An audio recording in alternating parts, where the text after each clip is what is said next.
Hello there, thanks a lot for coming by PosterCentral.com's video blog today. I'm Pete Howard, and welcome to part 3 of my 3-part Winter Dance Party concert poster video blog. Sure hope you're able to catch the first 2 segments. Each one of those has a grand prize, authentic Winter Dance Party concert posters from different cities, one in part 1 and one in part 2. Now in this segment, we're going to cover the other 4 cities from which we know of a real, genuine concert poster through photographic representation like the one I'm holding, and about 8 different bootleg versions of this highly sought-after poster. So going through the tour chronologically, the best way to take it, the first one was just, the first poster known is just 3 days into the tour, January 25th in Mankato, Minnesota. Well, that's the real poster I show you in part 1. Next, in order, 5 days later, is this one on January 30th, the Larimar Ballroom in Fort Dodge, Iowa. Obviously a pretty familiar image to collectors. This photo in particular has really made the rounds. Proud to say that I'm the one who took it. And it's got a great venue box up there on top, which is almost part of the poster's artwork, the way it's laid out. It's got that nice rolling wave feel to the ballroom's logo banner across the top there. And then on the dateline you've got those 2 7-Up soft drink logos. Those are very cool and teenagery, if you will. By the way, that's the only sponsorship or advertising found on any of the 6 known Winter Dance Party posters. Friday, January 30th, admission only $1.50.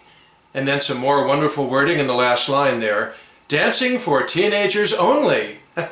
Balcony reserved for adult spectators, $1. Holy cats. Okay, so poster-wise, next in order, 48 hours after Fort Dodge, is February 1st in Green Bay, Wisconsin, the next known real poster at the Riverside Ballroom. And that's the real poster that anchors part 2 of this video blog. And that takes us, of course, to Clear Lake, Iowa on Monday night, February 2nd. Now, Clear Lake was a very last-minute addition to the tour, so it's widely assumed by those in the know that simply no poster was made. There just was not time. Same thing with handbills and flyers, not even tickets. The only thing that exists from the Clear Lake, Iowa fateful show was a newspaper ad. And I'm going to tackle that in just a moment. So after Monday night's Clear Lake show, the tragedy occurred about 1 a.m. So the official date of death for the 3 musicians and the pilot was Tuesday, February 3rd. And that makes the following poster all the more remarkable. Moorhead, Minnesota on February 3rd. The very show that Buddy, Ritchie, and the Big Bopper we're flying to. Well, there it is, February 3rd, that date on there, the day the music died, according to Don McLean's famous song, American Pie. Boy, doesn't that just give you chills. Amazing. Now remember in part 1 I explained how, these posters were almost certainly sent out as blanks by the Murray Poster Printing Company, leaving each individual promoter to print in or stamp in, or in this case, write in their own localized details. So the Moorhead promoter just took a red grease pencil or something and wrote in a few basics. No day of the week here, interestingly, there's no Tuesday on there. But do notice there were 2 shows, 7:30 and 9:30, very unusual. So when this poster surfaced, and I was actually involved with it, its discovery and coming out to see the light of day, you got to start off by just doubting it, because anybody could find, well, of course finding one's hard too, but find an original blank and just write some stuff in and say, hey, look what I have. But, that's our job in the hobby, is to vet carefully, and the owner had a very credible story. He had actually been the one owner since its birth, who found it discarded that week and recognized its significance. Even if he wasn't a collector, it was like, wow, this plane just died and here's the advertising poster. I think I'll just stick it in the closet and saved it. So oh man, just really makes you think. And what's interesting is that as collectors go, So this is the least interesting graphically up there in the venue box. So a lot of collectors would say, you know, it's okay, but I want one of the others because they're printed in and they have fun lines about, you know, dress code and everything. Other people would probably say, this is the one. If I could choose from the 6 known, I'd take this one, because even though the graphics are the weakest, February 3rd is written on the poster. Oh my goodness. So, okay, so this is considered the first of the 3 known posters from after the plane crash. The next one is for the very next night on February 4th, and I have a most unusual picture of that. Let me show you this here. Look at this. This is from Sioux City, Iowa on Wednesday, February 4th. And it just says Shore Acres, which I presume was a ballroom. And talk about minimal venue information, right? 5 words. Oh my goodness. Now, I actually cropped this photo from a larger telltale photograph, and that would be of Frankie Avalon. Look at that, just gazing up at the window box holding this poster, plus a few publicity stills. Just amazing.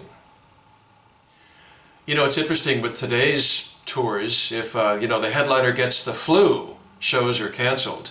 And here, 3/4 of the headliners were killed, and the tour went on. Wow. Okay, so that leads to our last real authentic poster. Spring Valley, Illinois on Saturday, February 7th. Wow, this was still just a scant 5 days after the plane crash. And remember, you know, with these posters, the venue boxes up above were probably printed in there, you know, 10 to 30 days before the shows. So in a case like this, I'm sure notices were posted on doors and box office windows and stuff about the tragedy, and either the canceled show or perhaps the replacement musicians. Very unusual menu box here because it actually shows you a map of where the ballroom was located. That's pretty cool up there. And the ballroom itself is pretty unusual, named the Less Buzz Ballroom after the club's owner. And the location is explained as Routes 6, 89, 29 in Spring Valley, Illinois. And then the print gets really small, so I'm sure you can't make it out there.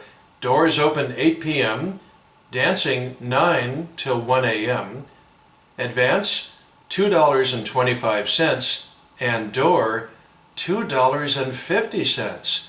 Wow, man, that's like $1 more than the other posters I've shown you, and heck, it's $1.60 more than Green Bay if you showed up before the show. So you with that 90-cent thing. So that's pretty remarkable price difference there, just amazing. And then you do have Saturday, February 7th. Okay, so that's it for the legitimate posters. Now let's go ahead and take a really quick, fast look at all the bootlegs, because you can see them all over the internet any day of the week. And most of those bootlegs or pirates were derived from this little newspaper ad from the Mason City Globe-Gazette, the closest newspaper to Clear Lake, Iowa. And we'll start with this one, where some blue color was added to the blown-up poster.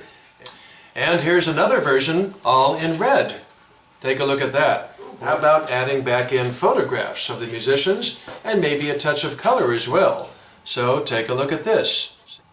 As promised back in part 1 of this video blog, here's the January 25th Mankato, Minnesota poster with the venue, city, and state stripped out of the venue box. Almost every collector knows is not real, and that would be these Tribune show prints. Check this out, yeah. Here is the same poster with split fountain colors, and somebody made it in black and white version, and believe me, these are just some of the versions out there. Boy, this has been quite the video blog, my first ever 3-parter, after doing 700 video blogs, but these posters certainly warrant it, and I hope you felt the same way. Thanks a lot for your time for all these. I appreciate it, and we'll see you again for something less grand, but hopefully just as fun. Thanks and have a nice day.